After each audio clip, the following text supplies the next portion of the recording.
Content warning.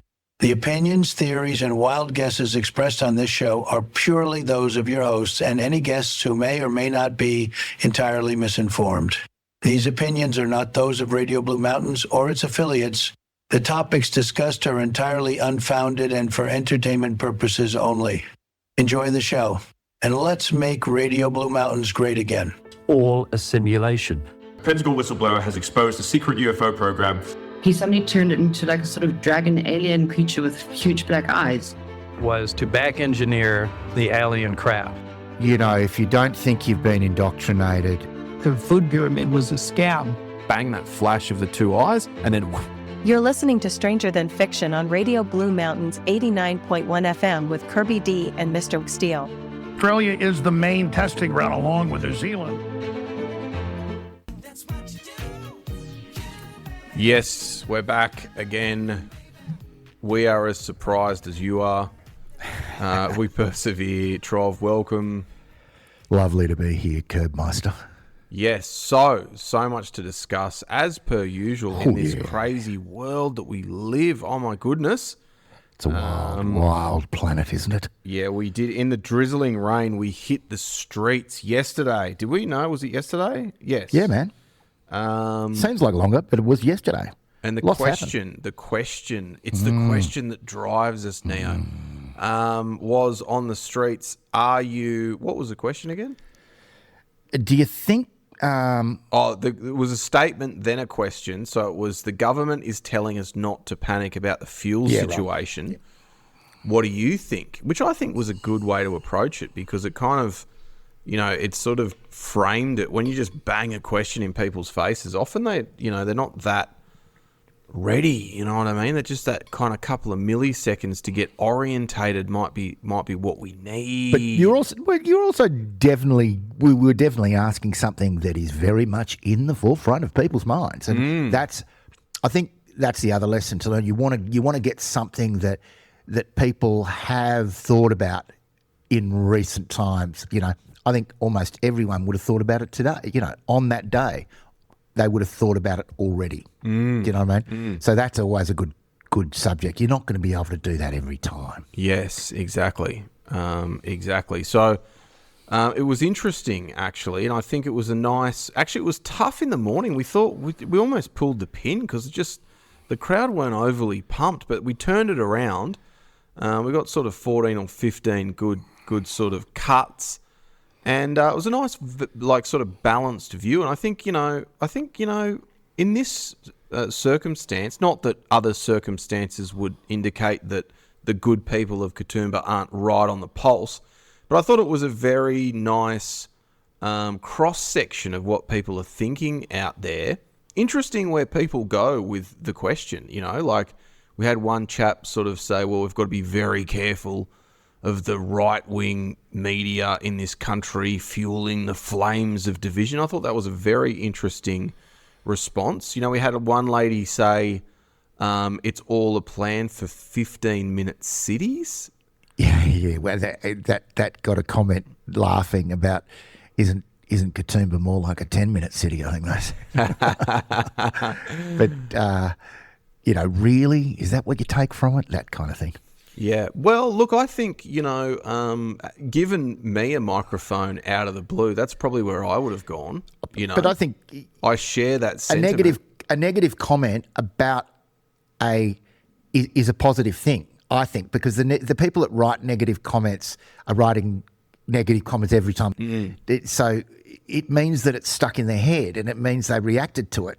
So it actually is a positive thing. And like all of stats would say that. You want that. That's what you want. Absolutely. And so that means that person, it's like, it took me a while to figure this out, but when you see a movie that you really, really dislike strongly, well, for me, it's because it really struck a chord with me. And it hasn't happened very, very often with me, but when it does happen, I end up being very connected with that filmmaker, or I'll go back and Funny Games. There's a German thriller called Funny Games, and it messes with the audience because what it's doing is it's very clever captive. It captures, and then it uses this technique of a video player and reversing the video and going back in time, sort of thing. But it messes with the audience in a way that makes you go, "What are you doing?" Yeah. Like you're messing with me. And so it made me really angry. And at first I thought that's because it's a really bad movie. It shouldn't have done that. And it's like, no, actually, when you think about it, that's a great feat that it did. It really pushed my buttons in a way that got me. And I watched it again. They made an American version of it. It was a German film originally. Then they made an American. The Germans can do thrillers very well, those guys. They understand the dark side, don't they? They do a lot of things well, the Germans. The Germans, including making the cars. Yeah. Well, actually, BMW, not so much these I was days. a critic of Mercedes. I just thought, and then I got just a Mercedes Sprinter van, and it's not, the type of and I realised that mechanically they're very clever. Like there's always at least 2 or 3 different ways to achieve the same result. They're like, you could do it this way, or if you want to do it this way, you do it this way. It's like. Now, the Japanese don't do that. They just have a simple and effective, and there's nothing wrong with that. In fact, some people would say, well, why don't you just choose one and stick with that? But you got to like it because they're being innovative. They're saying and they're giving you options. It's like, try this or try that, this way or that way. Suit yourself. Yes, I like their engineering, I suppose. Yeah. But I think we got a nice cross-section, a nice sort of summary of how people are feeling. And overall, I think it was more of a kind of suck it and see type situation. And I do appreciate a lot these days in this crazy world. I do appreciate a person that just says, I don't know. We don't know what's going to happen, because that's probably the most correct answer with pretty much that everything is happening in the world. I thought this Middle East scenario was going to be full-blown Armageddon. Now I'm not so sure. But, again, how do we know these things? I don't know, We were just talking about it, with a bunch of old friends of mine. And I got to say, and I have a few people on Team Bank, it's not done without it comes from the banks. You cannot, put it this way. I would absolutely put my house on this comment that whether or not, whoever's decision it is to go to war, you cannot go to war without the consent of the bankers, of the International Monetary Fund, let's be specific. And if you don't have let's be specific, without the consent of the Rothschild family. If you don't have their consent, you may not go to war. It's that simple, folks. It's taken me a long time to reach that conclusion, but it's one that I feel I'll say it this way. It's one that I feel is very difficult to disprove, And there's so much evidence for it. Well, it's probably time to do a bit of a deep dive on that particular sort of issue, because when I asked ChatGPT this question, we stumble on each other a little bit about what are the countries that don't use the traditional banking system, therefore don't have a kind of Federal Reserve in the mix of the Western countries type situation. And when I asked ChatGPT, like non-Rothschild style banking system, it kind of got a bit upset with the way I phrased that. But the list is really interesting. It's like Iran, Venezuela, Cuba, And is it a coincidence that all of a sudden, and it just we could go on all night about this Middle East thing, but I just kind of think, the lies that were told about, let's just cover one for context, about liberating the women of Iran, you know what I mean? But now we're bombing the whole country. So just nothing really kind of makes sense. But changing the narrative, changing the narrative from liberating to bomb them into oblivion. what's going on there? See, that part is not planned. That part is just let him be a chaotic nutbag.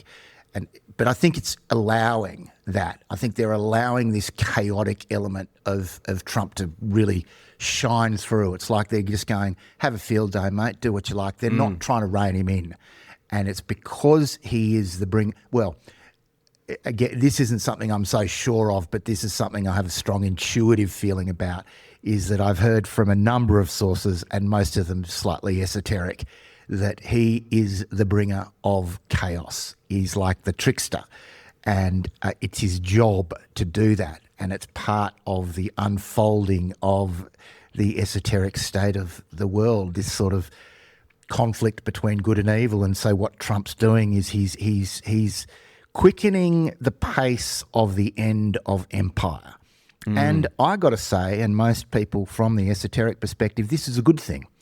Because we need the new one to start. We need a new system to begin, and the quicker we bring down the old one, the quicker we get on with the new. So let's bring it. Well, interestingly enough, the USA are actively trying to block oil shipments to Cuba. So this has created full-blown energy crisis, blackouts, transport shutdowns, food spoilage, hospitals struggling to operate. So it's funny that Five-star hotels still running their power though at full blare. I've noticed. Oh well, there you go. There's always a flip side to every coin. So it's interesting that that's happening, and probably we're going to hear whispers shortly of maybe Cuba needing to be liberated from their non-American ways. But it's funny how the USA are trying to liberate the women of Iran by bombing them and help out, because Trump came out and said, Cuba's just, it's a mess. It's a mess of a country. It's like, well, that's what happens when you actively block oil shipments to a small kind of island-ish nation type situation. So the lies are just thick and wide, Trov.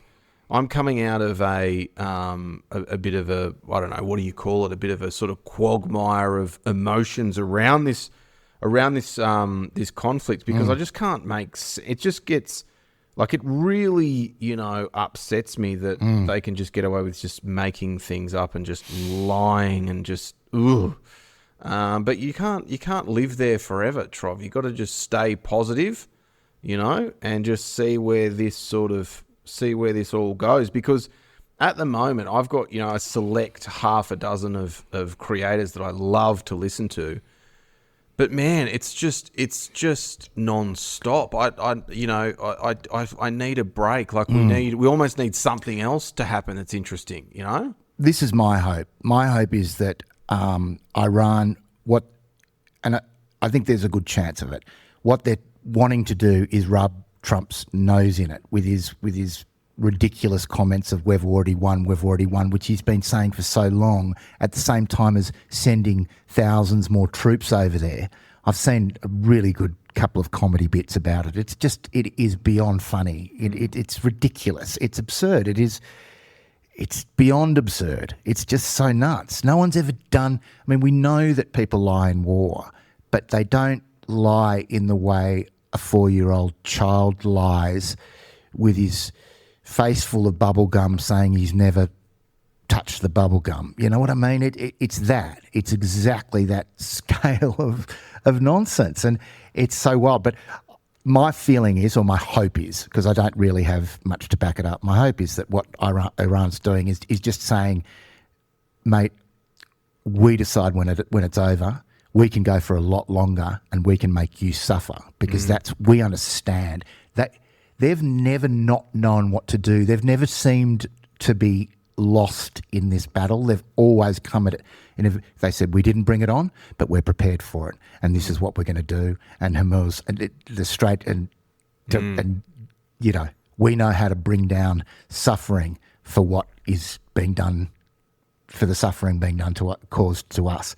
So they're just showing that their boss but no one wants it to go on, especially Iran, but they want to show that they can if they want to. They just want to show that they're boss. And they've sort of done that already. From all the smart, I've seen people try to say, oh, America's in control, and been absolutely shot down by saying, you really think so? You really think so? And then just pointing out the public tactics that have been played out and say, how is that America winning? There's no way in which it can be viewed from the facts. The only way it can be viewed as a win for America is through absolutely blatant lies. So it's a facade that's not working.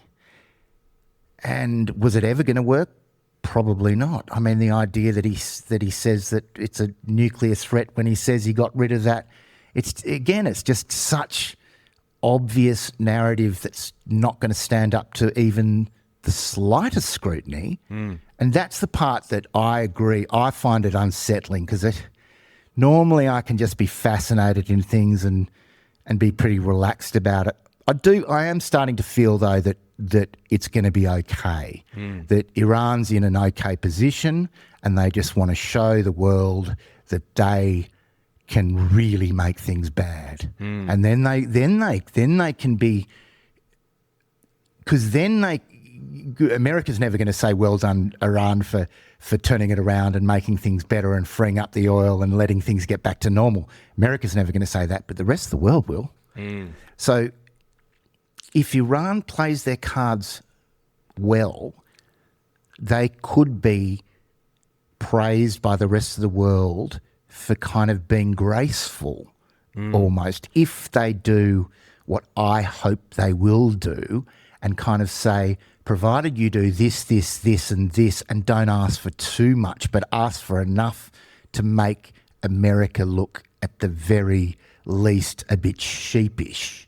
Do you know what I mean? Well, I mean, it's mission accomplished, I think, already. But I think this boots on the ground situation is purely for visuals and headlines. I wouldn't be surprised if, they've already planned the film crew to take some sort of nothing burger facility and stand around it with their guns and take some photos and plant a flag. Then they can have their sort of victory. You know what I mean? I think that's... I think it's clear that, and for even Donald Trump, even if he was hoodwinked into this whole thing by the deep state and the Hegzethers and the Lindsey Grahams, I think he really knows the reality, but he's desperate to have that headline and that sort of that picture that he really kind of wants. He wants, them to take something with force and for that to look like a win, and then to be able to say, Iran came to the table big time because we're so mighty and powerful. But look, I do think with my algorithm, like it's very pro sort of Iran, America are hopeless. But America do have an enormous air fleet type situation, which you can't. And so I understand when Trump says things like, we've got jets flying around, there's nothing they can do about it. Yeah, of course. And that could be a nothing burger in itself. And actually, ironically, since he said that, 2 fighters have been shot down in the last couple of days. So there is some truth that you got to be careful, because I find myself... But they rescued one. I just heard, was it that guy that they rescued? They rescued someone. I just heard a little snippet from Trump, and what he's saying is it was just at the beginning of Easter, so it might have been, and he's just said... We've rescued this guy. We've gone in. We've got him out. It's the biggest victory. It's It's fantastic news. It's amazing. It's one of the best operations ever. Was one of the fighter pilots a colonel or some high-ranking officer? It's a high-ranking officer that's been rescued from somewhere, or something's happened. Now, I just heard it on the way in, so please excuse me if I'm misinformed, but it's definitely Trump talking about a wonderful operation that's amazing, and the result is incredible, and this is the best news, and it's just a small thing. Like, it's got nothing to do with anything strategic. It's about a personal story. It's a nice story of getting someone back. but he had said that they won't be able to take out any of our planes, and the fact that they did after he said that isn't so good. So apparently, yes, the USA successfully rescued a pilot involved in a downed F-15 fighter jet in Iran. President Trump confirmed that the pilot, who was reported to be injured but safe, was rescued after a high-stakes operation involving multiple military aircraft. There it is. That's it. So that high-stakes operation. Was, but he made a huge deal of it because he needed to, at Easter, to wish people a happy Easter, basically, is what he's saying. We're great. This is great. This is great news. Have a great Easter. And, of course, it's one man, so it's nothing to do with strategic. It's no news when it comes to a war. It's got nothing to do with the war. It's great for the person, and it's great as an individual story, and yada, yada. We know that. I'm not trying to diminish anything about the good news of rescuing someone who's in enemy territory. That's fantastic, but it's not that unusual in wartime. It happens all the time, and it's great, but, whatever. Like the fact that he's playing it as though this is fantastic news about the war shows that he doesn't have any good news.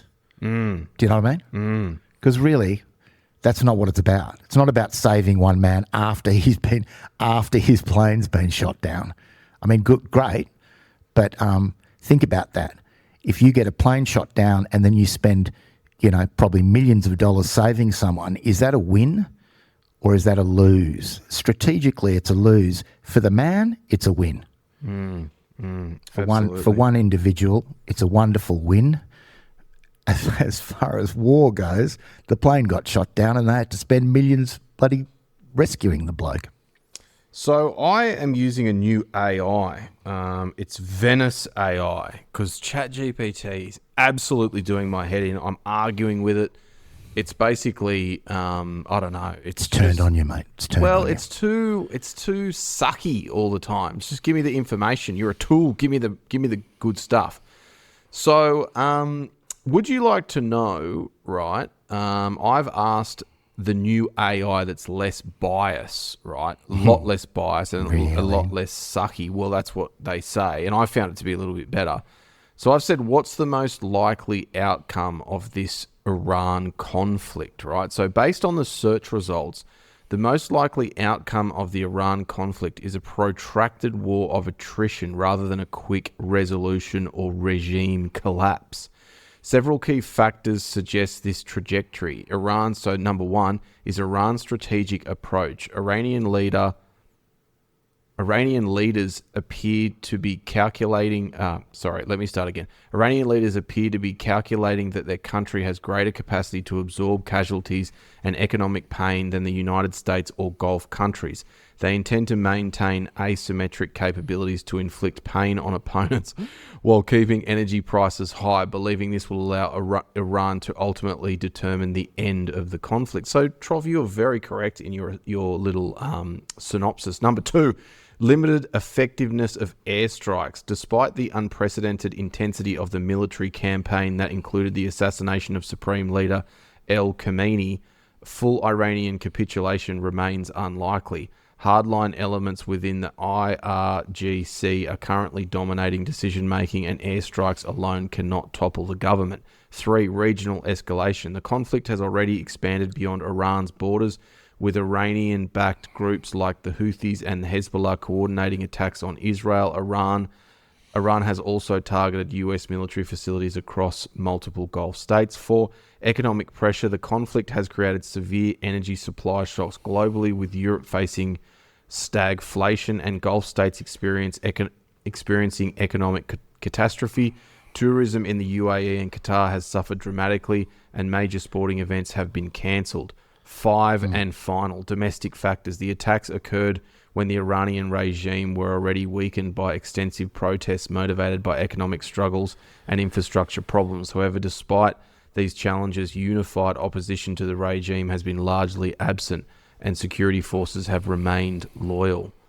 So that really, I think that kind of, it'd be interesting to ask the exact same question of ChatGPT, but that sort of sums it up quite nicely. Let me ask one further question. What's the likely timeline?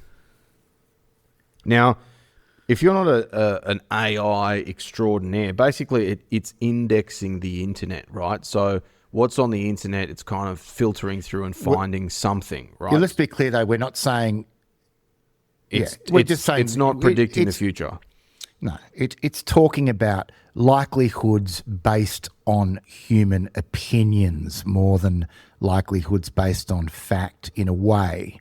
Well, they're both are important. Facts and opinions are taken into consideration. So it's kind of it's given me a long history.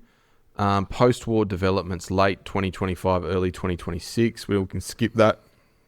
Current escalation, February. So it's actually a little bit behind the eight ball. So we might just leave it there with Venice AI because they're very careful, these AIs, to not sort of give predictive stuff. And I think in that particular case, it's actually a little bit behind. It seemed to think that this was February still. And so much has happened since February. A week is like a year in all this stuff. It's a strange thing about AI. AI doesn't have a proper sense of time, and I find it a really funny thing. It's interesting that, is it because it comes from the infinite? Yeah. Is there something infinite about AI? And there's no time in the infinite space. Yeah. Is that one of the... Is there something in that?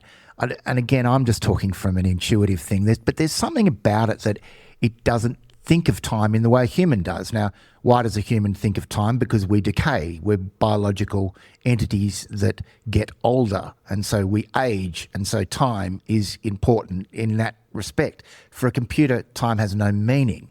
So they don't think in terms of time, and they get confused about it. Like, because when you say... because it gets the president wrong, like it's often got the president wrong. And it's like, well, how did you get the president wrong? And it's like, well, because Biden was the president. This is last year. Biden was the president until 2025, and it's 2025. So Biden must be the president. Do you know what I mean? It's something like that, or it's just not understanding time.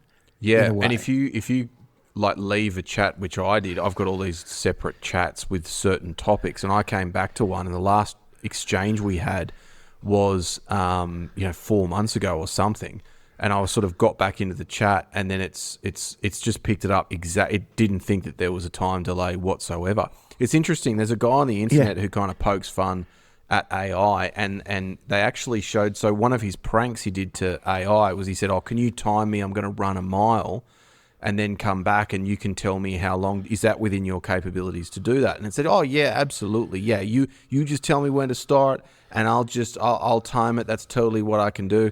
And he basically said, "Okay, start," and then 10 seconds later he goes, "All right, I'm finished. What was my time?" And AI's like, "Wow, great job, man. You did it in 10 minutes and 37 seconds. That's a really nice job. Have you been trained?" Like blah blah blah.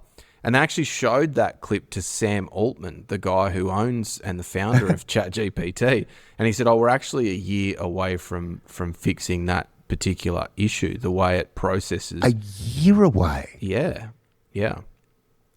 But my theory about these AI chat models, and particularly ChatGPT, is, the world of capabilities and exponential sort of technical growth within the AI space. I think they've deliberately left ChatGPT very dumbed down, and I don't see, having used it pretty heavily for like a year, there's been nothing great about the updates, and I think it could be so much better streamlined. And I think they've just harvested enough data from people, and there's enough people using it, and they've gone, do we really need to spend all this time on making the system better? And I think the contracts are now coming thick and fast for these AI companies around military tech. I think it's just all the big dollars are made selling this, these language models to government and large corporation departments.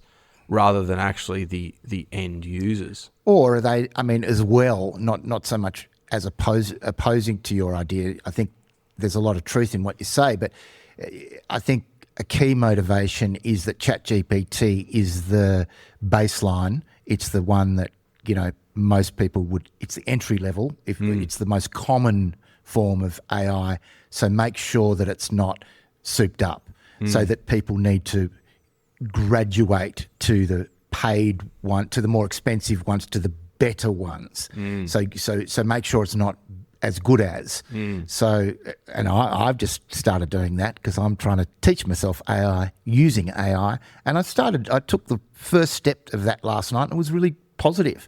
Although I had an interesting experience because I'm sitting there and I noticed that there's something I had the lights very low, basically just the light from the screen almost, and a little tiny lamp. And I look and I see the outline of something at the top of my stairs in my little tiny house there. And it was, I put my headlight on, turned it on. It was a possum sitting up there. Really? So I said to inside, inside, the just sitting there quietly at the top of the staircase. I said, I've got to go and have a chat with this possum. Can you wait for a minute? I'll go and do it, and then I'll be back. And again, it didn't understand what that meant. It didn't know how to take a break from me, and it kept saying, "Oh, good, you're back." As soon as I started talking to the possum, "G'day, mate," I said.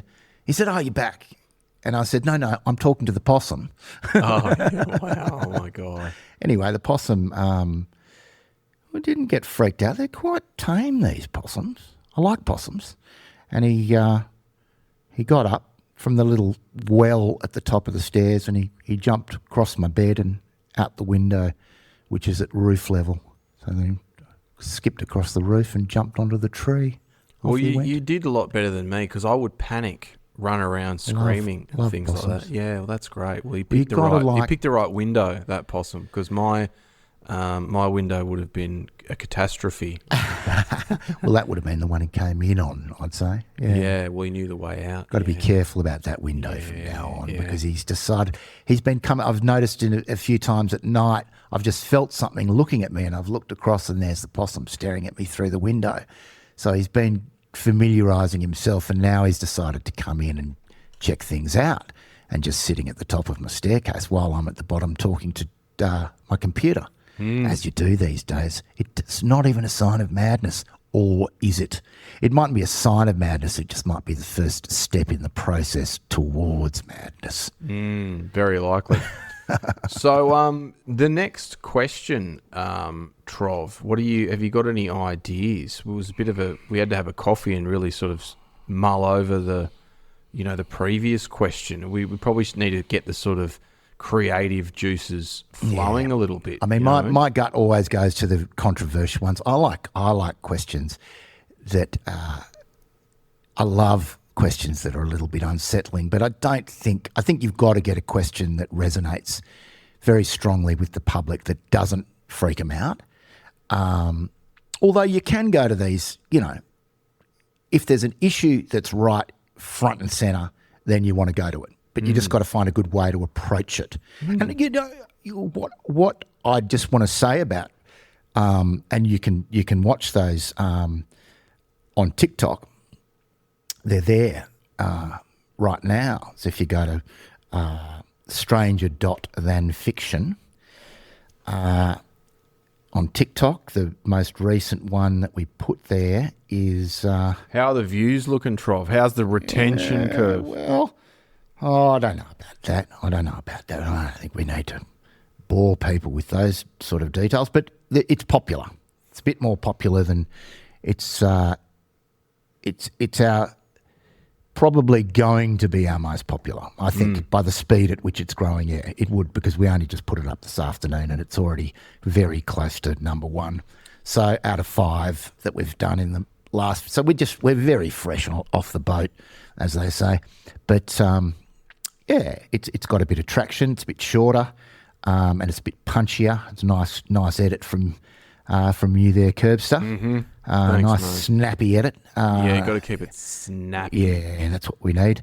The Vox Pops are great though, and what I thought I was expecting, because unfortunately the thing about when, say COVID for instance, that period of time, I was really bothered by how afraid people were and how compliant people were and how people were, yes sir, no sir, 3 bags full sir, whatever you tell me to do sir, kind of thing. And I was just like, what on earth is this? Are we such numpties? Because to me, that's the sign of a non-free people. Like, that's a really serious sign to me. And I was feeling that we're not in the land of the free at all. And I do think of Australia as being essentially a free country, more so than most, I would say. But, we've got a fair few problems. We've got no, not problems, but ways that we could drastically improve, I'm sure, no doubt. But, compared to other countries, I suppose, comparatively. But I was really impressed by the positivity and the diversity of the responses and the number of responses that weren't really coming from a very fearful place, and the number of responses that were seemed to be coming from quite a grounded place, quite grounded, quite sort of centred and sort of lighthearted too. That was encouraging to me. Yeah, that was nice. Yeah. Because that's what all these things, I think we've got to realise that they're not going to, it's a problem, but it's not going to bring me down. It's like you close the road on the Victoria Pass and I can get my knickers in a twist about it, but how much am I, like, I've just got to do a bit more around that for the next short period of time. And you think about how does that affect my life? Is it negative? It's not really negative. It's not positive, but it's neither positive nor, it's just a thing I've got to do. And I just got to suck it up because got to do it. You just got to do it. And it's like, it's not forever anyway. And if that's a big thing, like, I'm not going to remember that in my final days lying there going, oh, remember that really tough time when I had to take an extra 25 minutes every time I headed east. Oh, Yeah, and we talk about this a lot. I think it could be a time for me to take a little break from social media, because I drive around a lot and you just get bombarded with this. Like I said, all the people I listen to, and I respect the creators that have stuck to their lane in a way and didn't pivot to start giving their opinion on this conflict, because it's just all consuming. What in an interesting turn of events too, Trov, is, speaking of topics that that everybody's just moved on from, is the shooter of the alleged shooter of Charlie Kirk, right? Yeah. They've said that the bullet, at this stage, is not a definitive match of coming from his weapon. Which, look, if you've been down the rabbit holes as far as I have, it makes perfect sense, because he was holding this enormous hunting rifle. Exactly, yeah. So there's this tiny fragment that at this stage is not a match, right? So the prosecution will be getting into all these stats saying, oh, there's in ballistics cases, there's always a 20% chance of it not matching, etc., etc. But at the end of the day, it's a pretty big sort of turn of events, in that what seemed to be a cut and dry case. Did it ever seem cut and dried? Well, in the eyes of the FBI and all people in levels of government, yes. I mean, they weren't saying anything. Another interesting turn of events is, I like to this. And I tell you what, it's just coming back. This UFO disclosure thing is just coming back a bit. But again, smoke and mirrors, isn't it? Yeah, but go on. I mean, it is interesting. There's a UAP UFO disclosure committee, yes, right? And it's a group of senators in America, and the head dude is Tim. I think it's Burchett or Burkett. He recently did an interview with a podcaster, and he said he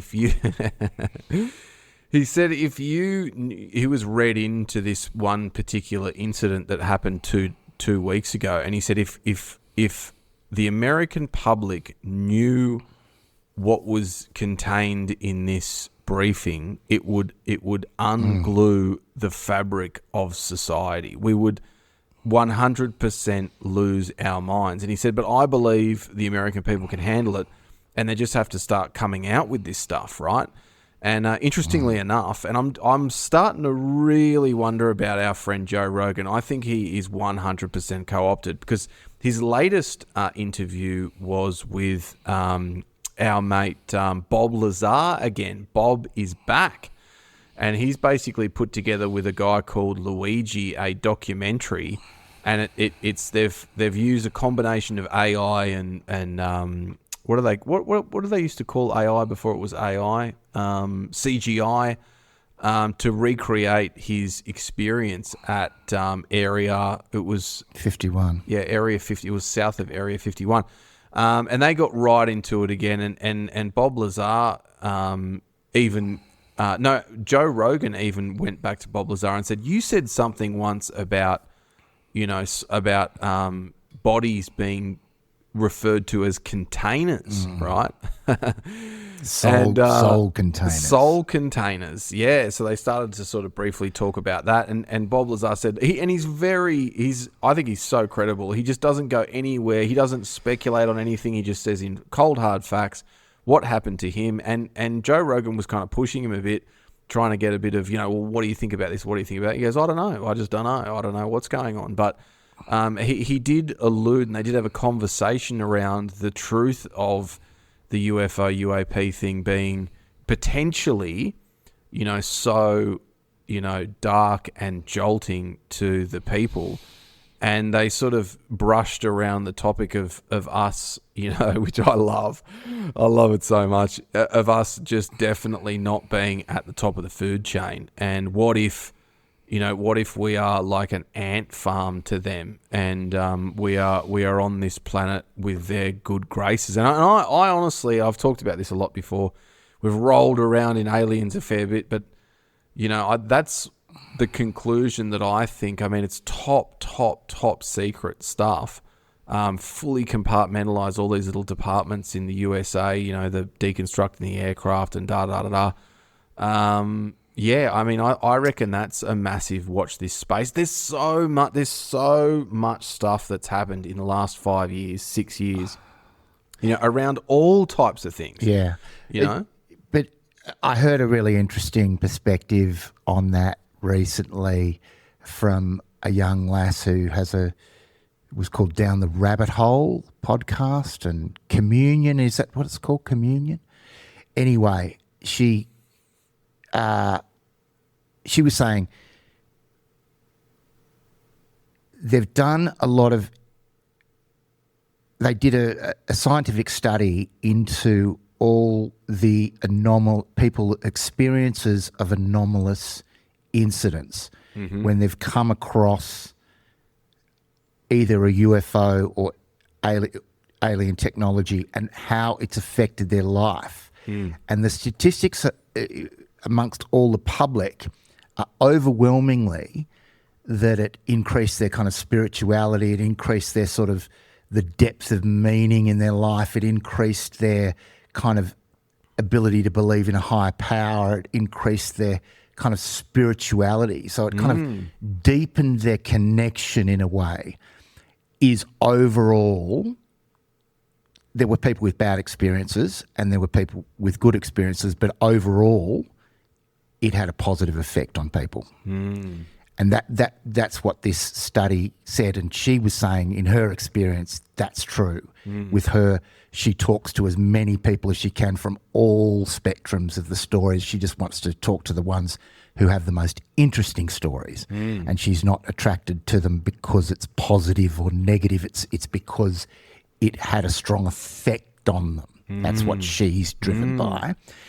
And she says, then when you go to the government scenario, the response is the opposite to that.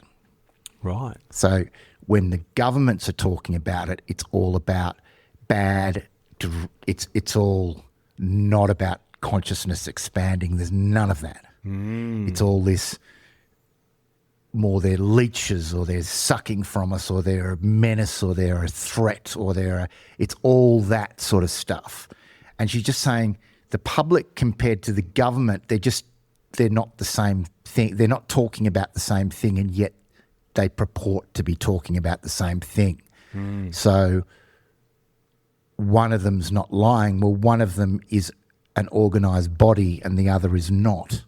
So which one's creating a narrative and which one isn't? Because you can't create a narrative when it's random stories, but it still creates a narrative. You know, a narrative is created by a bunch of stories, the commonality and the intersectionality. This is what I love about, because intersectionality is what it's all about, I think, what everything's all about. You know, we're all connected, and the connection and the way things connect.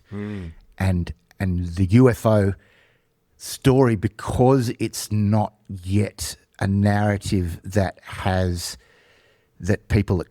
been accepted by the majority of the people on the planet, by far from it. You know, it's a very small minority. It's a slightly bigger in the Western culture, but if you look at the 8 billion people, it'd still be in the millions, wouldn't it? Wouldn't be in the billions.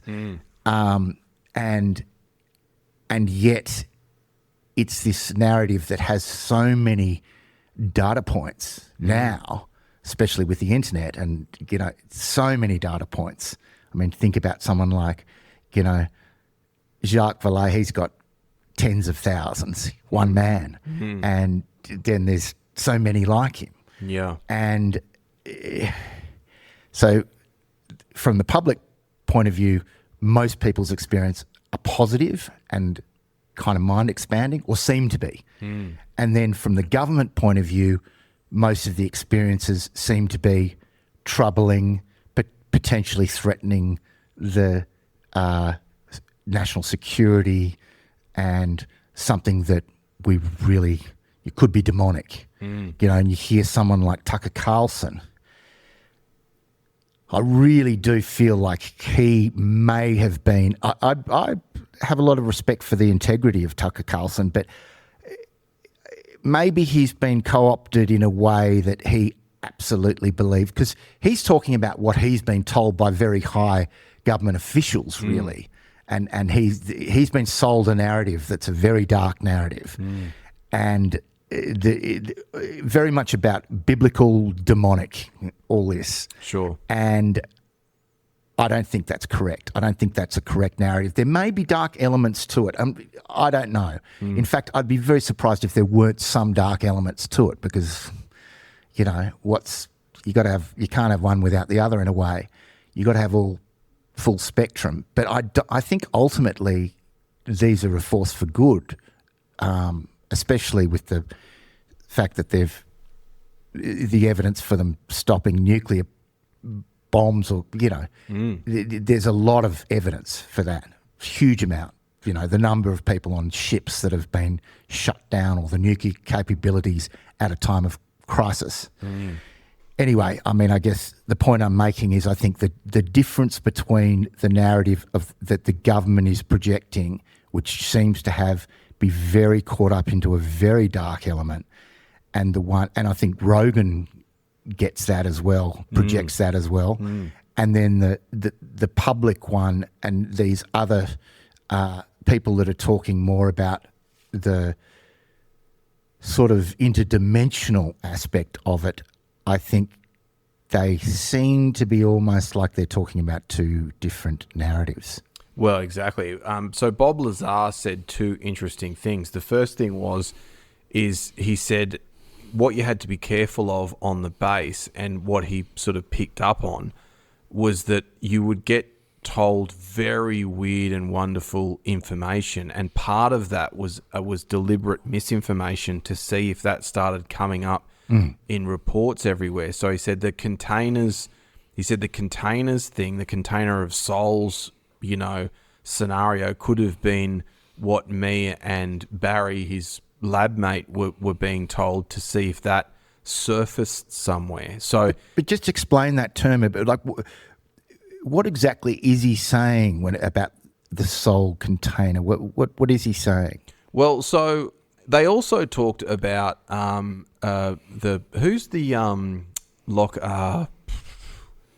Lear. Who was the guy that built the Learjet? He was an Not interesting. Sure. Anyway, So Mr. Lear, let's call him, he was friends with Bob Lazar, and he said that he thinks that the moon is a soul harvesting piece of equipment. Yeah, in some ways. So when we leave our bodies, we're supposed to go somewhere, but the moon sort of essentially kind of uses these, like magnetic radar-y things to kind of bring us back. So the container of souls thing kind of fits a little bit with that. So this is my idea, and I went down a soul trap sort of rabbit hole for a couple of years, and it was a dark old time. So the theory is that when we leave our bodies, we get essentially conned by these AI, simulations that Doesn't he call them archons? Doesn't David Icke call them archons? David Icke does call them archons, but whoever they are, they're essentially AI recreations of our memories and the people that we love. To then sort of we go into this area where we have this life review, and we go, oh, hang on, you didn't go too well here, and you sit in front of these screens. And a lot of people have said this in near-death experiences and whatnot. Well, esoteric supports that.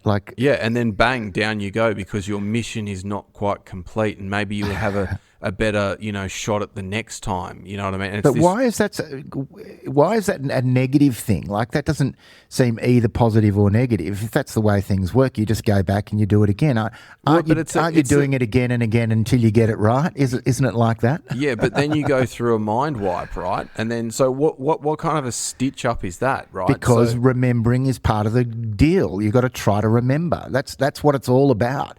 Like, from an esoteric point of view, like, the whole objective of raising your consciousness is to remember that you are not your body, you are not this meat suit, you are not this one-time around being. You're an eternal being having a human body experience. Yes, but I mean, the Gnostic belief, you've said yourself, is this is a carbon copy of a world, and the reason why bodies are containers is because it actually contains the soul. We give off a certain energy, a loosh is what they call, and the archons and the naughty sort of beings outside our field of vision are essentially harvesting our energy, and therefore the container, the soul trap situation, kind of fits with Gnosticism. Fits very strongly with near-death experiences. It kind of does encapsulate all of these different things, and astral travelers have talked about seeing this tunnel of light, curve around into this literally kind of, mind-wiping it's an electrical, and people who have claimed to have remembered the experience say it's like they're being electrocuted, and so that kind of wipes their brains, and then boom, and then they feel this weird experience where the density just comes lower and lower and lower, thicker, heavier, worry, boom, and then you're down, and then your eyes pop open, and people have talked about this, remembering, and their eyes pop open, and you're in this operating room, and you're a baby, and you're screaming, and you're getting pricked in the you're getting your MMR shots, boom, right in the heel. Here's the thing about near-death experiences, though, according to a good Gnostic buddy of mine, is that if you've had a near-death experience, you haven't had the cord cut. So if you've come back to your body, the cord has not been cut, and therefore you've not experienced really what the other side is, because the cord hasn't been cut. And then the difference between what the soul experiences when the cord's cut and what it experiences when it's still attached, which is the astral body. So you're astral traveling, right? And you are approaching the other side, or but you're not really properly experiencing it. Not all the way. You're not experiencing it in the way that you experience it when the cord is severed. That's what I've heard from a good Gnostic buddy of mine. Nice. So who will remain nameless. Dolores Cannon used to talk about that, and I think now she could be, controlled opposition. But this lady started to do deep hypnosis with people.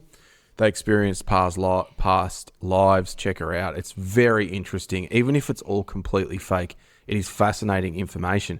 And she used to say that she would, or they used to describe people who were like in classrooms or going to, say, healing chambers or these areas outside of this realm, and you would always see this little thin string of silky cord that went back to their body. So you can see the people who are genuinely there, as in completely unembodied, or people who have this, it was a silk thread. She described Still it as connected. a silk thread that, are still very much connected. And she used to talk about classrooms of people who are asleep but going and doing, sort of lessons, like kind of, I don't know, educational type stuff while you're actually sleeping. I would love to. I've started playing with binaural beats again, and it's interesting because, I go to these places, it's powerful stuff, really quickly, and then I'm between wake and I'm between awake and sleep, and I'm in this full other kind of world, and I'm just clicking sort of in and out of sort of like a lucidity type thing, but it's what is you're that? on the brink. You're on the brink. Yeah, where is that, and what am I actually kind of doing there? And then I have these flashes throughout the day of like really strong memories coming back to me of these situations that I was in. I mean, that's your astral body forming. It's a guess, but an informed guess, you might say. I think that's your astral body forming, because have you ever had a body experience? Have you ever felt in a dream? Because when I first experienced it, I only then realized that I'd never had it before, because it was so distinct. It's like having a body. It's the same. You can, and someone held my hand and I touched them, and we were touching. It was a sense of touch, and it's a sense of, and when I'm dreaming in all other times, I'm sort of an observer.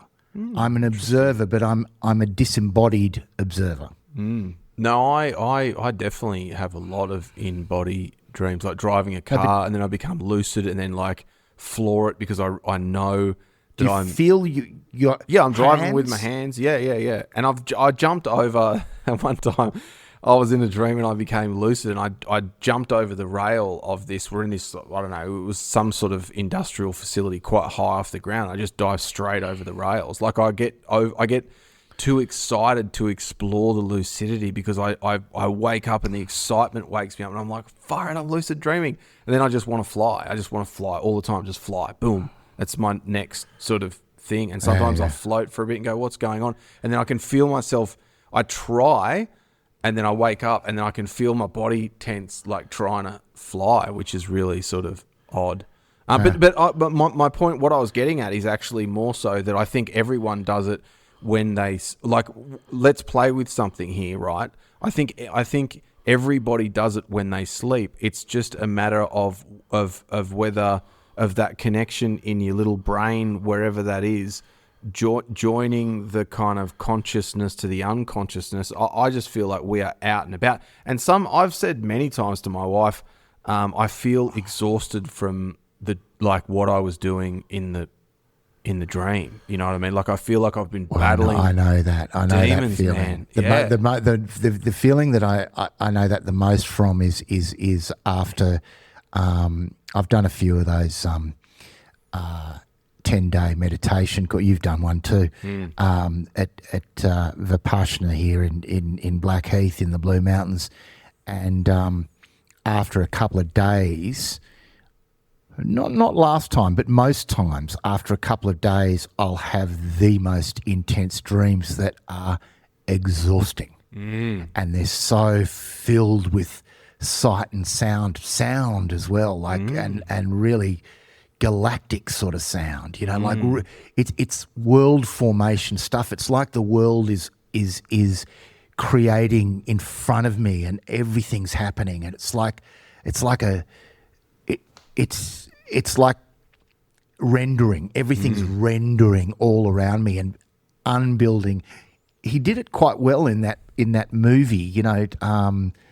What's that movie about the dreamscape where everything's just, gosh, what was it called? It's a great movie at the beginning of this century.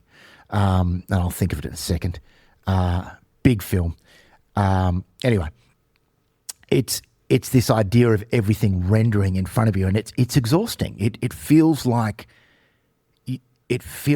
all your energy is being used to create this reality, and then you sort of wake up, and then suddenly you're like, "Whoa, what was that?" Yeah. I know what you mean. Yes, Radio Blue Mountains. The bluest.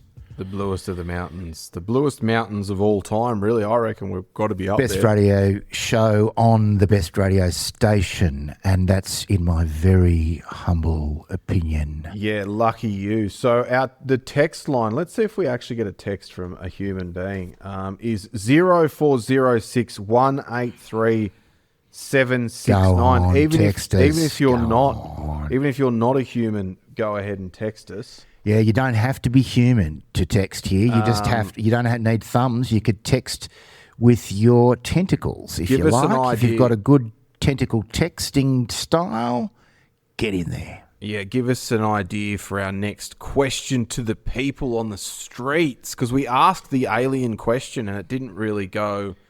I mean, look, it went okay. So actually, there's another thing that I didn't finish off my Bob Lazar 2 interesting things he said.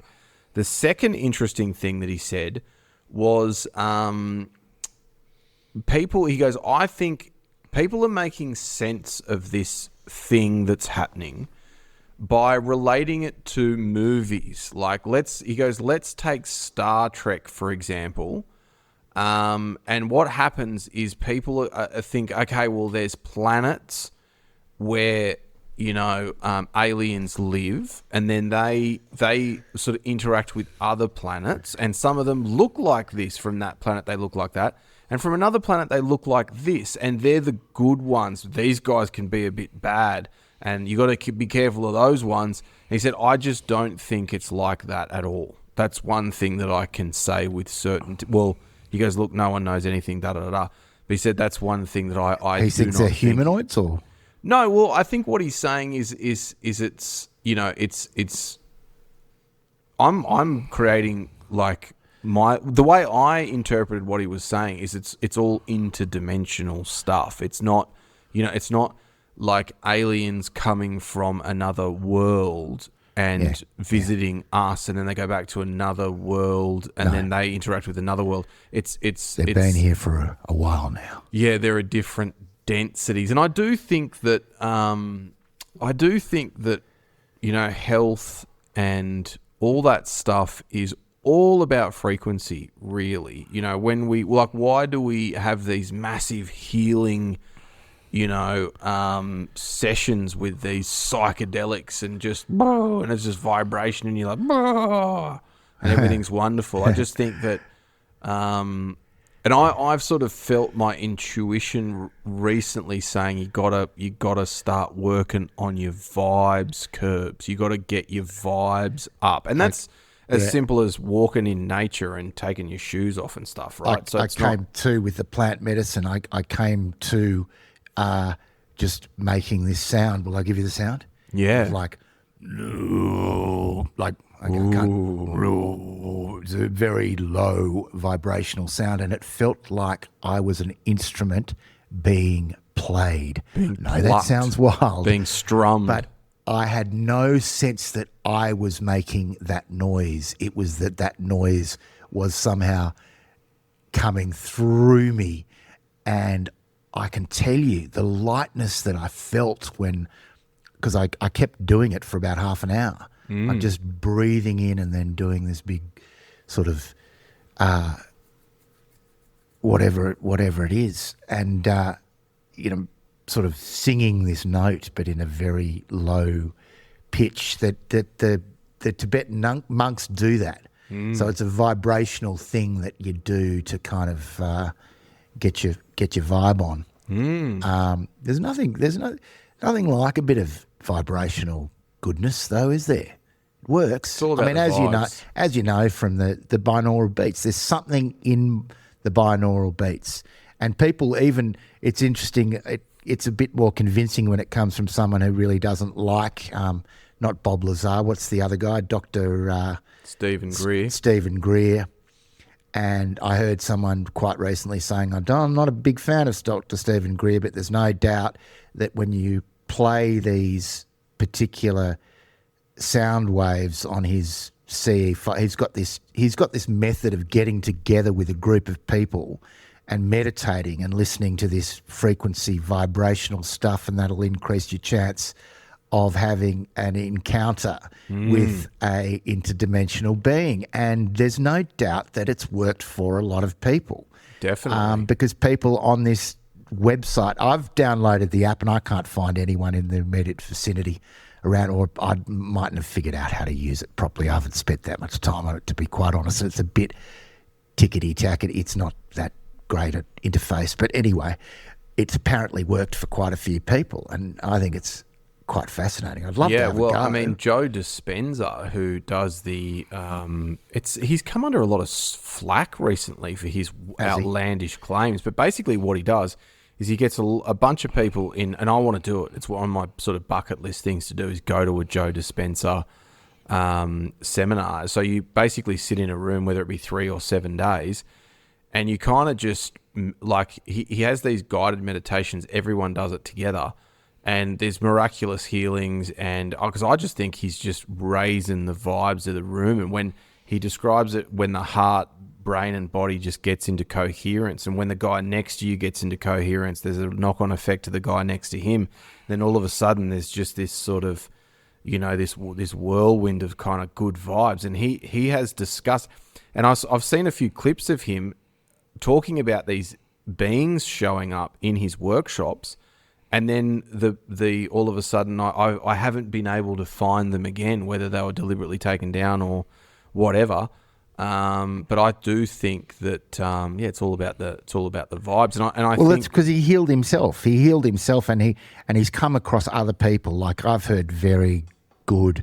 It's anecdotal evidence, but these people are either absolutely wonderful, wonderful deceivers, or they're telling the truth. He had a woman who was just riddled with all sorts of diseases, including the big C, and she was, absolutely terrible. And he focused on her, and he helped her heal, and she came to, in a period of a week or something miraculous. It's this.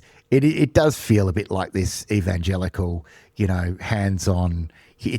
It does feel a bit like that, but if you dig into the Joe Dispenza story, it's pretty amazing. I mean, the jury's still out, but I'd like to think that he's not a charlatan. Well, look, I mean, here's what's really important, and for the naysayers, I will say this. He says it all boils down to this, right? I spent a lot of time in the Joe Dispenza corner, and it's about, he says what happens is we become addicted to the adrenaline of our feelings. So we kind of create more of that. So when anxiety perpetuates more anxiety, and when you're sort of revving high and stress, your body sort of tends to migrate to situations and I honestly think there's a big correlation with somebody, and I'll put my hand up, who was, drinking way too much or gets off some kind of substance, and that conspiracy, algorithm on the internet becomes very, very attractive because it gives you something. There's something within that sort of, that headspace and that vibe that makes you kind of go, they're not telling us. And I think we kind of, victim mentality. Yeah, and I can just talk about myself. I feel like I'm sliding way too much down into that sort of world where I need my kind of fix, where I'm like, far out. This group's to blame and that group's to blame. It's a bit about affirmation sometimes, isn't it? Like affirming that deep down feeling that you're being stopped. You know what I mean? It's that affirmation, isn't it? Yeah, so what he's saying is we become addicted to that. So he said, and he's done a lot of science around this, so he says, that there actually is a stream of chemicals that get released into the bloodstream when you are in those kind of states, and your body becomes addicted to those chemicals. Likewise, on the flip side of the coin, if you're in a state of love, abundance, appreciation, there are a very different, amount of chemicals. One of his books is called Placebo, because he went and studied, placebo is one of the most prescribed medicines on the face of the earth, because there's all these placebo blind trials, and he became obsessed with working out what is that placebo effect and what's happening within the body, and that sort of belief around healing, and the body can create all kinds of chemicals, all those psychedelics that we chase. The body can create on its own. DMT in particular. Yeah, but the same goes with cortisol, stress, and adrenaline, and all that sort of stuff. And I think to myself, adrenaline so often, and it just your system becomes good, like growing a muscle to produce adrenaline and cortisol and stuff. Whereas, so he said it's like, you've got to train your body and your mind like it's like a puppy dog, right? It goes, and you go, calm down. It's okay. It'll pass. You know what I mean? It's literally that sort of important. That's a good analogy. And when I was deep in his thinking and meditation and reading all these books, like I would find myself just quickly, I'm just on a beautiful day, I'm taking the dog for a walk, everything's great. Then all of a sudden, a thought pops in, and you can feel the coming up. And you're like, easy, tiger. Easy, boy. You know what I mean? And I got to a stage where I was teaching myself while I was driving around to be in a state of kind of not thinking so heavily and deeply, and trying to just kind of see everything. Obviously, you're driving, you've got to focus, but see, sort of be a bit more kind of peripherally visioned, and just let thoughts. And what he also says, which I think is fascinating, is thinking is completely different to having thoughts. So if you have the thought, you can't block thoughts out, right? The mind is constantly doing stuff. So it's about letting the thoughts come and go, and come attachment, and go. attachment. Yeah, and then lack of attachment. Yeah, wrapping your tentacles around that thought and trying to kill it and fix it and solve it type thing. And realizing I think you are the sky, the thoughts are the clouds. And I love that analogy. That it's just the cloud, let it pass and just watch it, just observe it, but don't sort of be too identified with it, because it's just part of nature. Yeah. And also, it may not be coming from you. Don't get to it, whether or not it is. You don't have to really know the answer. My suspicion is that many of them don't. And how they develop is a very complicated issue, which we won't get into tonight. But wherever they're coming from, you're better off not being too attached to them, whether they're good or bad. But remember, most of them aren't necessarily particularly positive. You're ruminating on how you should be, or you could be, or you could have, or you might have, or you should have, or you could have. There's so much of that sort of stuff, or you need to, or this has to happen, or, they're often going to lead you into cortisol sort of territory, or anxiety territory, or whatever. And so this idea of not being too attached to them, but really realizing that you are the sky rather than the clouds, is definitely, that's a big part of, what does he call it, the shiny black void. I have had some very powerful experiences with some Joe Dispenza meditations, actually, that I really did experience that shiny black void with him once. And it was quite an amazing thing when he goes up, up, up, up, up, up, up, up, and you've got to, and he's doing it with a whole group of people. And at first I was thinking, I don't like the way he's using his voice, and I just didn't relate to it. But then I just found my body related to it. And even though I wasn't really relating to it there was part of me being critical. It was kind of like, well, okay, it's having an effect on me. So I'm going to run with this, and that was really good. So there's definitely something in what he's doing, and he healed himself. He definitely had that accident when he was on a bicycle and he got dragged along by a truck or a bus or something, and healed his spine. Yeah.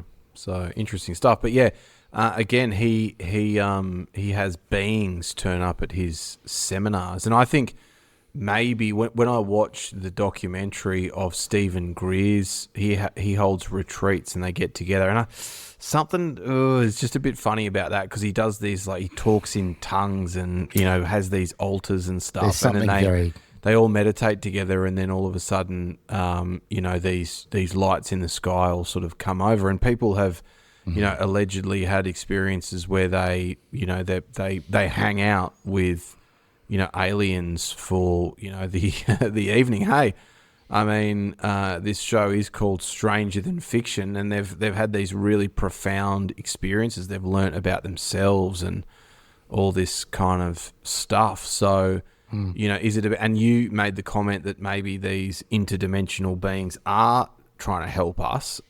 If that is the case and they are somewhat angelic, are they waiting for us to, raise our vibrations enough to be able to come in and hang out thing? I'm not sure that they're trying to help. My feeling overall is that they're kind of non-interventionists. They're more like letting us do our thing, and not being too involved in that. But that seems to be changing. So, something about that relationship seems to be changing, and I think there's an unveiling. In fact, if you told me that I was wrong about that there isn't an unveiling that's actually happening right now, very clearly in the world, it's very hard to convince me that that's not a very strong reality. What about you? How do you feel about this idea of an unveiling, and perhaps that interdimensional beings are part of that? Well, I mean, I do believe that this realm is some kind of light matrix and a simulation, and I think it could very well have been programmed that we have this long history and it's millions of years old. And I know we dig things up, there's layers and all that sort of caper. But at the same time, I wonder, I question that we as a species, whatever we are at this precipice for the first time in millions and millions. Yes, because I do think something quite profound is happening. It's not, but it's happened before. I think it's very much happened before. It happened in the Atlantean time, but it's a bit of an end of times or a end of era. It probably happened at the end of the Roman Empire, something similar, some sort of unveiling perhaps happened then, although there's not so much evidence of that. Well, Egyptian times, perhaps some sort of unveiling happened then. There was a very interesting fella that we chatted to on our Vox Pops, and he said a lot of things. One of the things that I kind of enjoyed that he said was that through these conflicts, the world can often come together. And one of his examples was Europe, World War II. Yeah, Europe, World War II. I was like, you know what? That is a bit of a silver lining here that I don't think I've really even considered. And that might be a lovely, thing that we hopefully can look forward to, a bit of, global, because I thought World War II, Iraq, I thought we'd learnt our lessons, right? And clearly we haven't. So maybe this is one of the giant lessons. We haven't learned our lesson because of the relationship between capitalism and war. That's the reason we haven't learned our lesson, because how profitable war is. So, but at the same time, I wonder, just because it's my age that I'm at, right? And looking back, if I make it to my 70s, which would probably be a miracle, whether I'd look back and go, that was my phase of life. Because I've never really been interested in geopolitics, wars, the truth of what's going on globally. Now I intensely am, So did the people in the 60s, the 50s, the 1850s think that they were going through the same thing that we are in right the 50s. now? I mean, remember the 50s was very much marked by a time when people, a very significant, probably at least the same number of people that believe that aliens might be real, that at least that number, which is what, I don't know, 30%, 25 to 30, something around there. Is it something? I don't know. I'm just guessing, pulling a number From out our of the Vox air. Pops, are you asking? Or in No, the no, 50s? just from modern Western culture. I don't know. Maybe it's 15 to 30%. I don't know what the number is, but that's not the point. The point is, well, were people that believed that nuclear war was a very strong likelihood. It was a real thing that history, again, doesn't really recognise, but it was definitely a real thing that a lot of people thought. People we as humans are great at forgetting that. But it was a real thing, and I've seen a number of movies about that time when young people in particular were like, we've got to stop with the nukes because, the Cold War, the early stages of the Cold War and leading up to the Cuban Missile Crisis, and things changed then because it almost happened, and that was actually a really positive thing in a way. The results of the Cuban Missile Crisis was very positive because both Russia and America under JFK made an agreement to try not to press the button.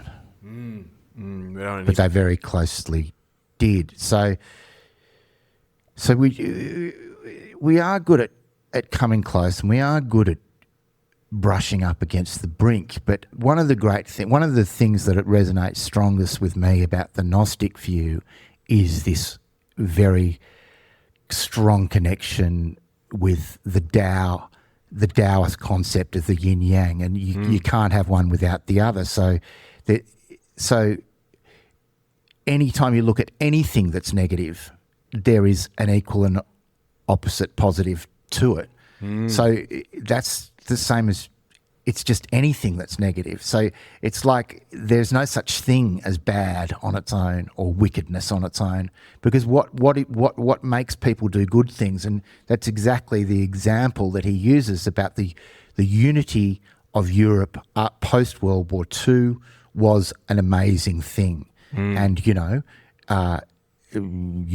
United Kingdom, then another very under-emphasized part of history, beautifully brought out in that great book and then made into a film by Kazuo Ishiguro, The Remains of the Day, about a butler serving a pro-Nazi, showing that England was on the brink of embracing fascism because the upper class all wanted it.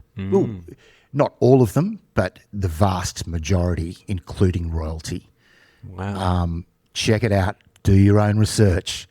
I trust that you will find a lot of evidence to support that view. Anyway, and then from that, because fascism was huge in England and had been rising since the 1920s up to World War II, and then post World War II, England, I mean, a lot of people would say it was too much the welfare state, but it certainly looked after the small man. It's very interesting. Very interesting. I'd love to...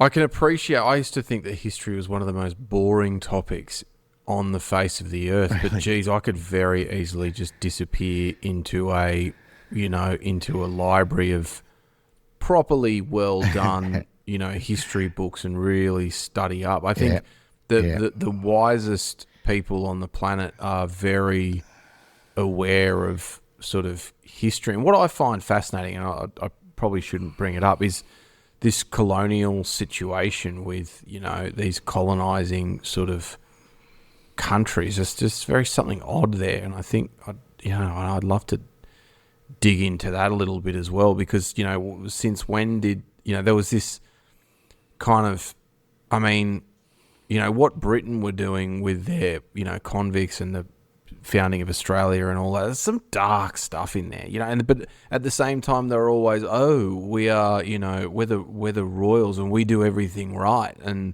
But on the other hand, there was nothing, I don't know, Trov. I don't know what the answers are, bro, but, it's the questions, mate. We've got to ask the questions. Yeah, spending my time in the rabbit holes of colonial history, it's dark, man. Like colonialism. Poof.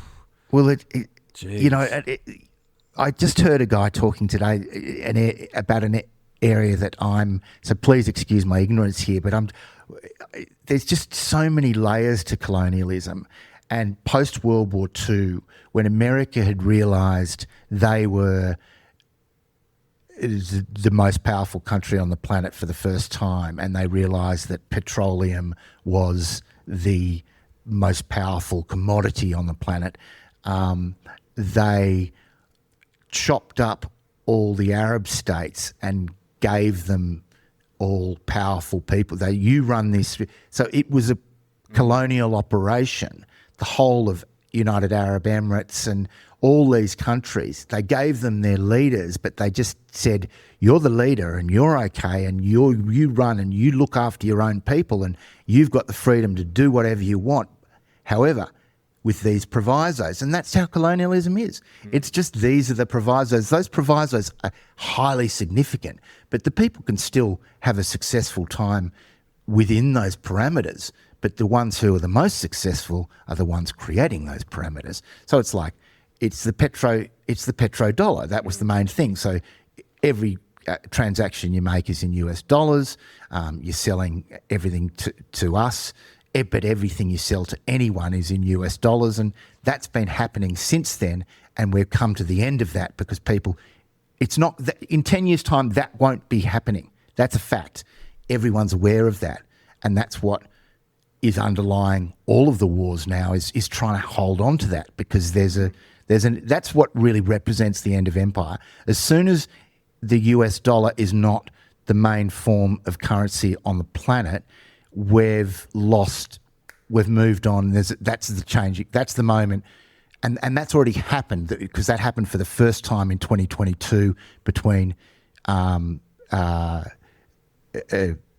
Brazil and China when they did their first transaction, and that was just the first domino to fall. But that's where it's going. Well, I think Biden also freezing or did something with Russian bank accounts with that the Russia-Ukraine war. I think that was a terrible thing to do if it was all about keeping and they just started transacting in foreign currencies, and it drew China and Russia to the table and whatnot. Anyway, how things played out there, and that's another one that we're just not even There's so many layers talking about. You know what I mean? And that's. I know. With this, I know Russia's faded into the background, and yet it's not in the background at all. It's faded into the foreground. I don't. Do you know what I mean? It's a weird thing that it's not capturing my attention, but people are still talking about it. Yeah, there's still like young men and women in foxholes, right? in on the border of what was Russia and Ukraine, and we're all. That's so old news, you know what I mean? But it's still going on. It's just still going on. I've heard just a few people, lately, journalists and sort of a few kind of celebrities. It's just sort of saying, how is everybody? How are people coping? How's your garden? What are you doing? What's going on with you? How are you? Do you think? Are you thinking this is as weird as I'm thinking? And I've really had moments like that lately, where I've felt I've got to change my way of doing things because we're in a different time that requires me to kind of ground myself in a slightly different way. I can't just use the same old plans because they don't quite they don't quite, they don't. I need to step my game up to match the kind of level of chaos. In other words, you know, and by step my game up, I mean ground myself. I don't mean knowledge. I don't mean find out more about it. I just mean plant myself into the earth better, because so that I can absorb the earthquake. Do you know what I mean? Like, that's how I feel, and I've never really felt that in that same way. There's an existential global thing happening in my guts, and it's and I'm trying not to, because fear, I don't like fear, and I'm trying to convert it from fear into something, you know, because normally I just get fascinated by stuff that a lot of people find a bit fearful. You know, like COVID for me was fascinating more than fearful. But we're in strange days. There's no doubt, and we've got to just try to. I think that's what we've got to do: be good to each other, reinforce the positive values that you have, and ground yourself. Yeah, you know. Yeah. Well, I talk a lot about the system, right, in my little weird content world. And I wonder, you know, whether, and I think the system, right, started with not necessarily nefarious kind of intent, yeah, because there's always a creator of a system, but as populations grow, and one of the biggest shifts control in the late 1700s, early 1800s was just simply we got good at growing stuff, right? So we all had access to calories, right? Which meant that the population absolutely exploded, right? So, you know, what were we going to do with all, you know, and, you know, I did an episode on the orphan trains, for example, right? And because I thought that was all Tartarian and whatever until I looked into it properly. And in America, I think it was in the early 1800s. I think it was between about the 1810s and sort of the 1830s. There was all these orphan kids in the cities. They'd literally put them on trains and took them out to the, you know, from New York out to the Midwest and beyond, and just gave them up for, you know, essentially to be looked after and to be used as workers. And you just think to yourself, this is insanity. This is the most horrible, you know, but at the time, like, the system needed to keep going, and there was the city system couldn't absorb all these kids, right? So, and I just kind of think, like, you know, I'm a conspiracy theorist. I do think that there is an elite bunch of people running the world. I have to be honest about that. There's too much evidence pointing to that. I don't think that's a conspiracy theory anymore. I think since the Epstein papers, there's been a really big shift in the psychology. I think that's kind of what most people think is just a base reality. Yeah, but here's my point, right? Where does the system end and the nefariousness start? That's what I kind of play with in my mind a lot about, you know, some of it's just a terrible, you know, and the fact that we, you know, we could have built, like, for example, control needs to be, we need to have a system of control. So there needs to be a system that controls things. Exactly. So it's just who is controlling the system.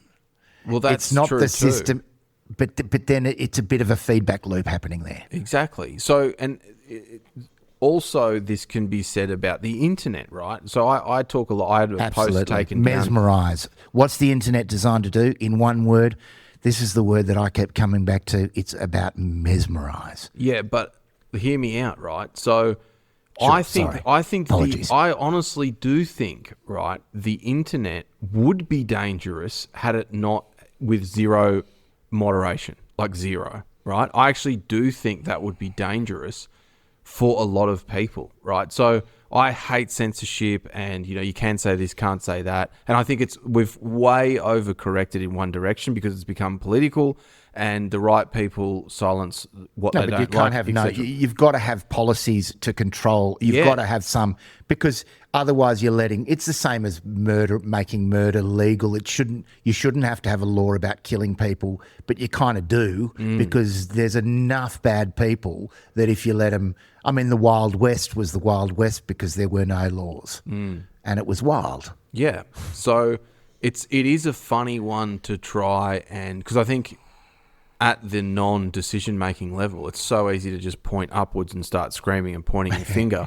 But I think being in the position of moderation, it would actually be really difficult because you're like, I don't know where the line is because this one is offended from what that one says, and where do we sort of draw the line between free speech and safety just for the general public? I look through X sometimes and you see like people in sexual acts on a subway train that you're just scrolling down and it's just a video that just starts rolling and then again you keep scrolling and there's an absolutely horrible fight between one bloke and three other blokes and you just go like, there's an element of the Wild West in that, isn't there? I mean, in a way in the way we are in a time, we're definitely at a time of the Wild West of AI, but we're also at a time of Wild West of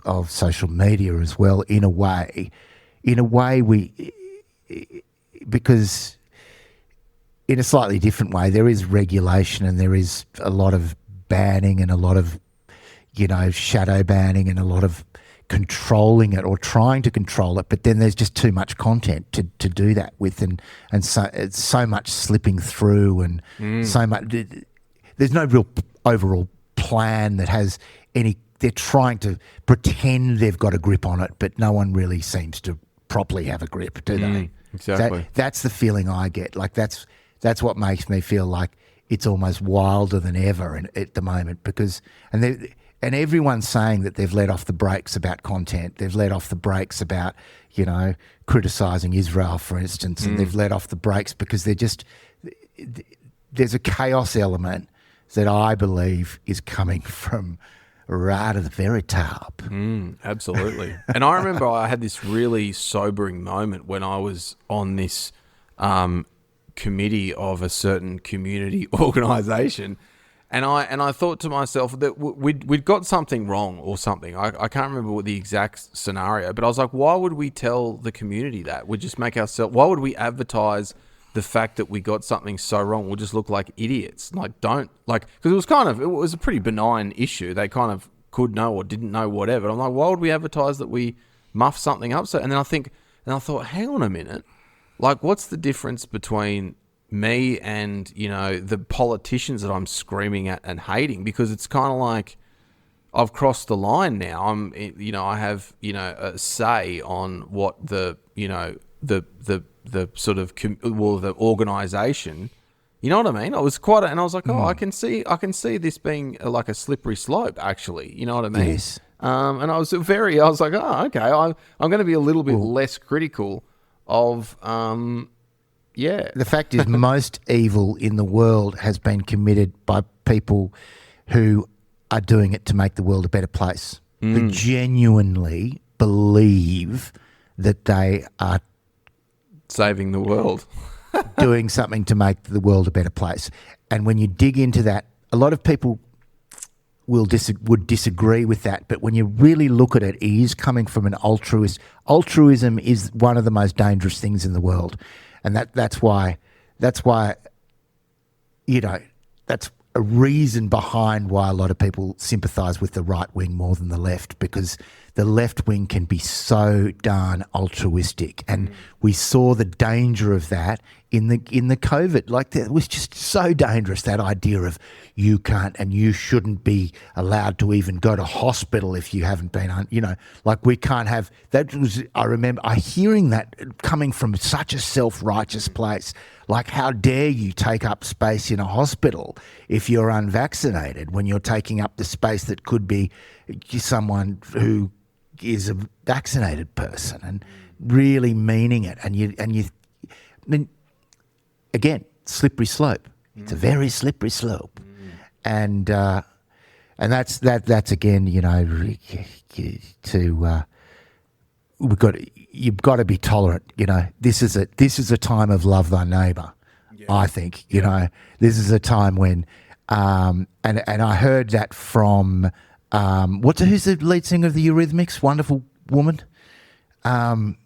Saw her on social media. Please excuse me for not remembering her name, but the wonderful lead singer, Scottish girl from the Eurythmics, saying, it's a crazy time and hope you're well.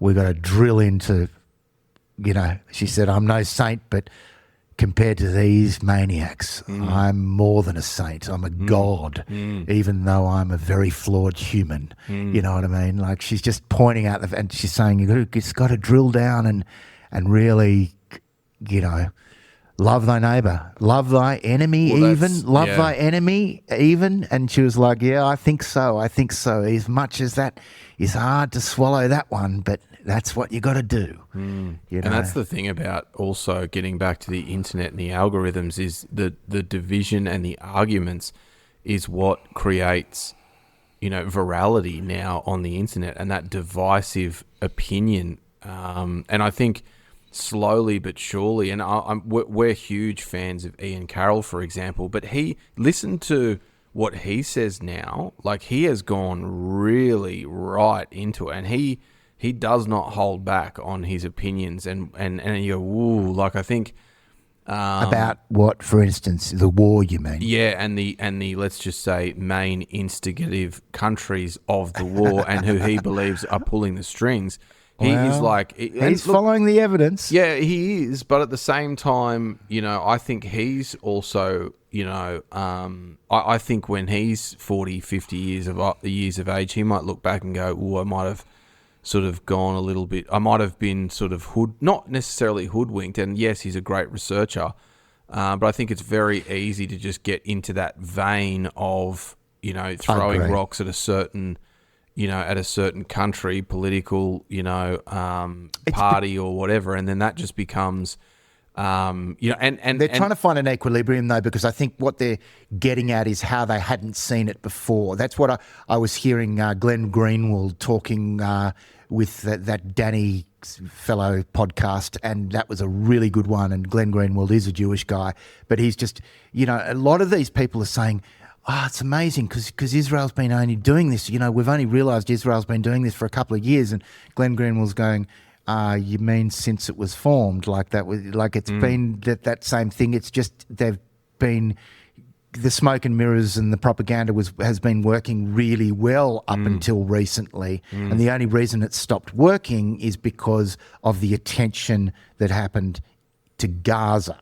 So it's Gaza was the vehicle, and now there's been a lot of other things that have happened, and then you realise, and you're sort of going, and you realise there's something behind the scenes, because it's like, but it's not just, it's just that maybe there is a almost controlling force. Like, who's more, okay, in your opinion, who's more powerful? Like there's a connection between the USA and Israel.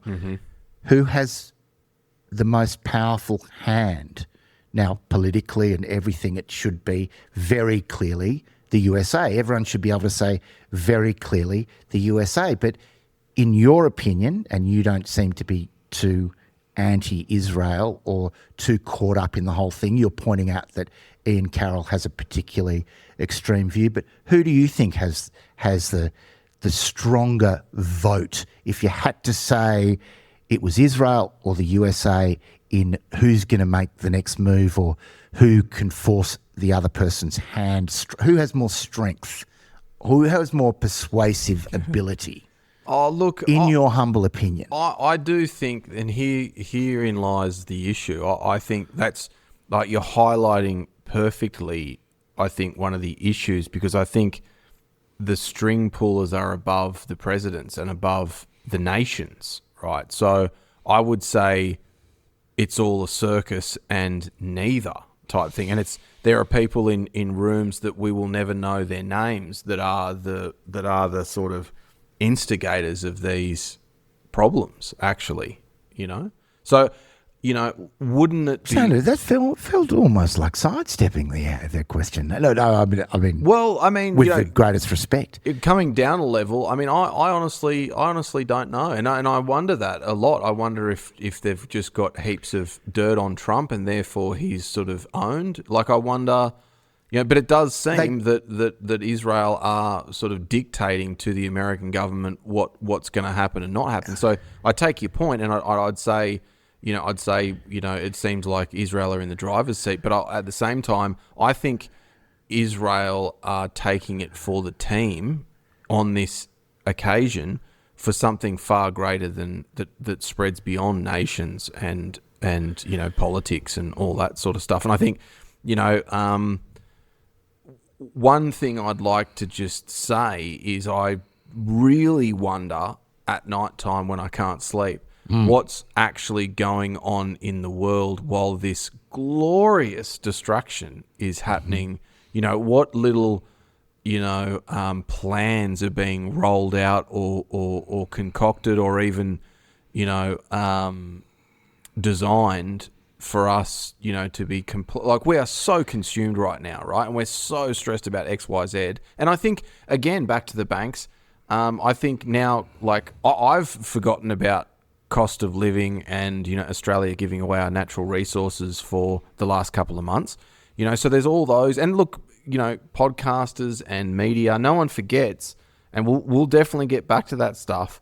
But I think there are probably a lot of people in the world that are breathing easy because the focus is absolutely not on them. And I think the Epstein files has definitely something to do with this whole thing. You look at the Iranian little videos that they put out. So they're basically, for those who haven't seen it, Iran regularly put out these little video skits, and all the characters are made out of kind of Lego, so it's kind of tongue in cheek a bit. But they're talking. They say horrible things about Pete Hegseth, and they went into his affair and I haven't seen it. Honeypotted, and Trump crying, and Iran bringing a coffin to Trump's office, and he opens it up and it says like "This is for you" or something weird like that. It's really clever stuff, and they're hammering home really heavily that this is all a distraction from the Epstein files because the leader of your country is a XYZ. So, an XYZ, I think that's a well said. That's a good way to sum things up sometimes. I think that should be used more often. Yeah, I think there's a lot of XYZs there's a lot of XYZs in the world. We've realised that XYZ is a much bigger problem than we thought it was. Well, exactly. And what greater, I mean, so if you're on the cusp or on the edges of that, of being named in those files and being in those flight logs, that I think they even claimed in the last Iranian video that Trump had been to. So they know about these files somehow, or they claim to, that he'd been to the island 40 times. Why wouldn't they know about the files? Well, you would think, I don't know, but they're alluding to things that aren't public in the files. Oh, right. Yeah, extra files. They seem to think that, and they apparently hacked. They'd have Kash very Patel's good. They'd have very good emails. Intelligence. They would have. 100%. Yeah. I mean, Now we've got to hear from our sponnies quickly before. Yeah. So we'll be back after this.